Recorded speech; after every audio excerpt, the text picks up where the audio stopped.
Hello everyone, welcome back to education. आज की इस वीडियो में हम डिस्कस करेंगे 9 फिजिक्स चैप्टर नंबर 7 की एक्सरसाइजेस। तो बिना देरी की वीडियो करते हैं स्टार्ट। उससे पहले अगर आप हमारे चैनल पर नए हैं तो हमारे चैनल को लाइक शेयर और सब्सक्राइब लाजमी से करें एंड बेल आइकन को प्रेस करें ताकि हर एक नई वीडियो का नोटिफिकेशन आपको मिलता रहे। So let's start the video. पहली एक्सरसाइज हमारे पास है, पहला पार्ट सेक्शन ए, जिसमें हमारे पास सारी एमसीक्यूज हैं और एमसीक्यूज 1 है हमारे पास। An object with particles close together and vibrating describes a dash state of matter, we can say. तो अब प्रॉपर्टीज देखनी है, gas, liquid, solid and all of three. ठीक है, तो हमारे पास जो क्वेश्चन है वो कह रहा है कि an object with particles close together and vibrating describe A dash state. अब हमारे पास कौन सी स्टेट है मैटर की जिसमें जो मॉलिक्यूल्स होते हैं, पार्टिकल्स होते हैं, क्लोज होते हैं एक दूसरे के? तो डेफिनेटली हमारे पास सॉलिड ही है जिसमें थोड़ी बहुत वाइब्रेशंस भी होती है। सेकंड है हमारे पास, a burning candle is an example of dash state of matter. अब गैस, लिक्विड, सॉलिड या ऑल थ्री, तो इसका जो आंसर होगा वो होगा डी, ऑल थ्री। क्योंकि हमारे पास जो कैंडल होती है उसे हम अगर हम क्लोजली ऑब्जर्व करें तो हमारे पास तीनों स्टेट मिलती हैं, सॉलिड उसका शेप, एंड लिक्विड जो मेल्ट होना स्टार्ट होता है, वैक्स हमारे पास वो हो गया, एंड गैस हमारे पास फ्लेम हो गया उसका। थर्ड एमसीक्यू है, during which process A gas becomes a liquid. हमारे पास रेसिप्रोकल प्रोसेसेस जो हमने डिस्कस किए थे काइनेटिक मॉलिक्यूलर थ्योरी के साथ, उसमें से ये एमसीक्यूज है कि हमारे पास गैस है जो कि अब लिक्विड में कन्वर्ट हो रही है, तो वो कौन सा प्रोसेस था हमारे पास? कंडेंसेशन का प्रोसेस। फोर्थ है, a solid can dash have a fix shape. और सॉलिड की प्रॉपर्टीज तो हमें मोस्ट इजी लगती ये है, have a fix shape, yes. Be easily compress, solid कभी भी इजीली कंप्रेस नहीं होते। Take shape of the container, no. Have freely moving particles, no. तो हमारे पास जो करेक्ट ऑप्शन होगा वो होगा ए। फिफ्थ है हमारे पास, according to the kinetic molecular theory the pressure exerted by a gas is caused by the bombardment of the gas molecules on the walls of container, collision between the gas molecules, large distance between gas molecules, random motion of gas molecule। तो हमारे पास correct option होगा bombardment of the gas molecules on the walls of container। MCQ 6 है हमारे पास, if gas is heated in a sealed cylinder। अब हमारे पास cylinder जो है वो सील्ड है और गैस को हम हीट कर रहे हैं, then dash increases pressure inside the gas, average kinetic energy of the molecules या particles, temperature of the gas या ऑल ऑफ देम। अब गैस को हम सील्ड सिलेंडर में हीट अप कर रहे हैं तो काइनेटिक एनर्जी तो उसकी इंक्रीज होगी, बट उसी के साथ प्रेशर भी बढ़ेगा, टेम्परेचर भी बढ़ेगा, तो इसमें करेक्ट ऑप्शन होगा ऑल ऑफ देम।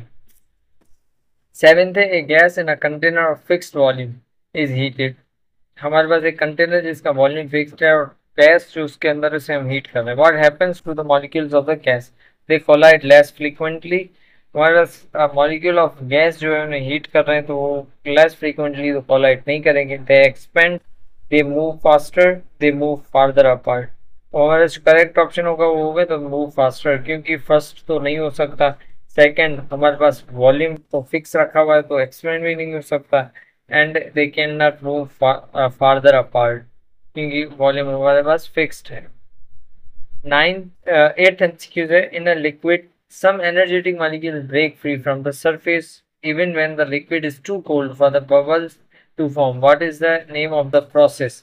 हमारे पास क्वेश्चन या एमसीक्यूज है कि लिक्विड है जिसके सरफेस गैस मॉलिक्यूल अब एनर्जेटिक होके उससे अलग हो रहे हैं, यानी एक तरह से एवापोरेट हो रहे हैं, और उस लिक्विड में उस प्रोसेस का नाम क्या होगा? तो मैंने अभी बता भी दिया है कि एवापोरेट हो रही तो एवापोरेशन ही होगा। नाइन्थ है, what happens to the molecules of a gas when the gas changes into liquid. अब गैसीय फॉर्म से लिक्विड की फॉर्म में अगर गैस आ रही तो उनके मॉलिक्यूल का बिहेवियर क्या होगा? They come closer and lose energy, they move closer and gain energy, they move apart and lose energy, they move apart and gain energy। अब लास्ट के जो ऑप्शन है मूव अपार्ट, दूर जाएंगे, ये तो दोनों रॉन्ग है, क्योंकि हम लिक्विड की फॉर्म में आ रहे हैं तो molecules will get closer.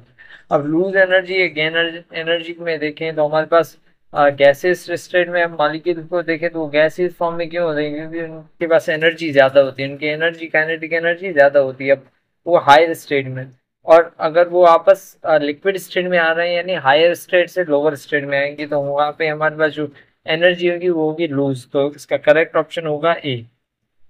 10th, a substance has a melting point of -17 centigrade and a boiling point of 117 centigrade. In which state does the substance exist at -10 centigrade and at 110 centigrade? हमारा section B है descriptive question. Descriptive question में हमारे पास जो MCQ पहला है वो है 7। The pressure on 9 centimetre of oxygen gas is doubled at a fix temperature, what will its volume become.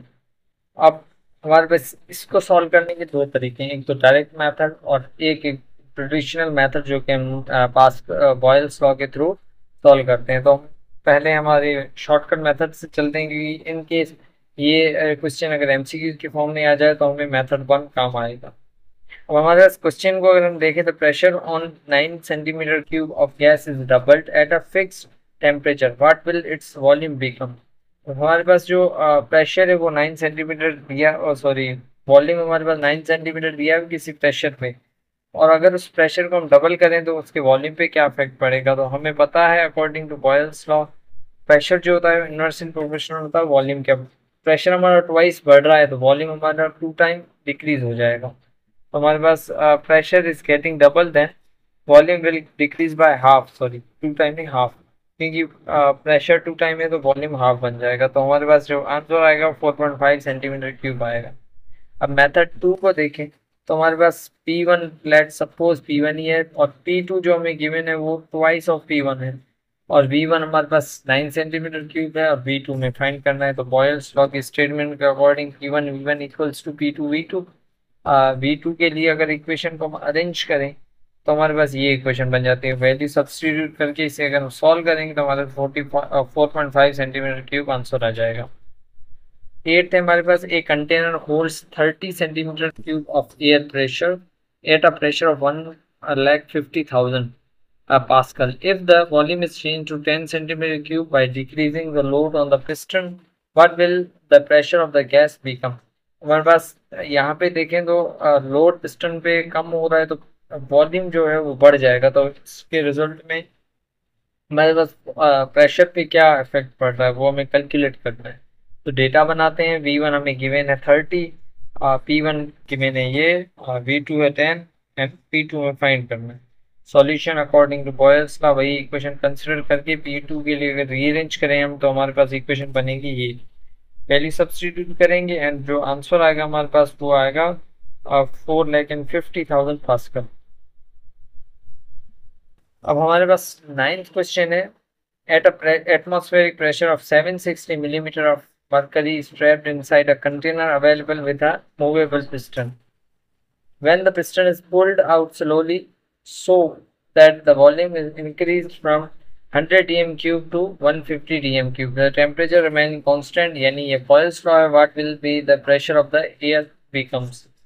हमें P2 फाइंड करना है, P1 गिवन है, V1 और V2 गिवन है। जस्ट सेम फॉर्मूला कंसिडर करेंगे हम डेटा के साथ एंड हमारे पास जो P2 की इक्वेशन बन जाएगी वो P1 V1 अपन V2 बन जाएगी एंड देन इसमें वैल्यू सब्स्टिट्यूट करेंगे तो हम हमारे पास ये आंसर आ जाएगा। मैंने आपको प्रीवियस वीडियो में बताया था कि अगर हमारे पास यूनिट सेम हो तो हम कैलकुलेशन कंटिन्यू कर सकते हैं। तो इसका जो आंसर आएगा वो 506.67 मिलीमीटर ऑफ मरकरी आएगा। तो ये थी आज की वीडियो, होप्स आपको समझ आया होगा। अगर आपको कोई भी क्वेश्चन है तो कमेंट बॉक्स में पूछ सकते हैं।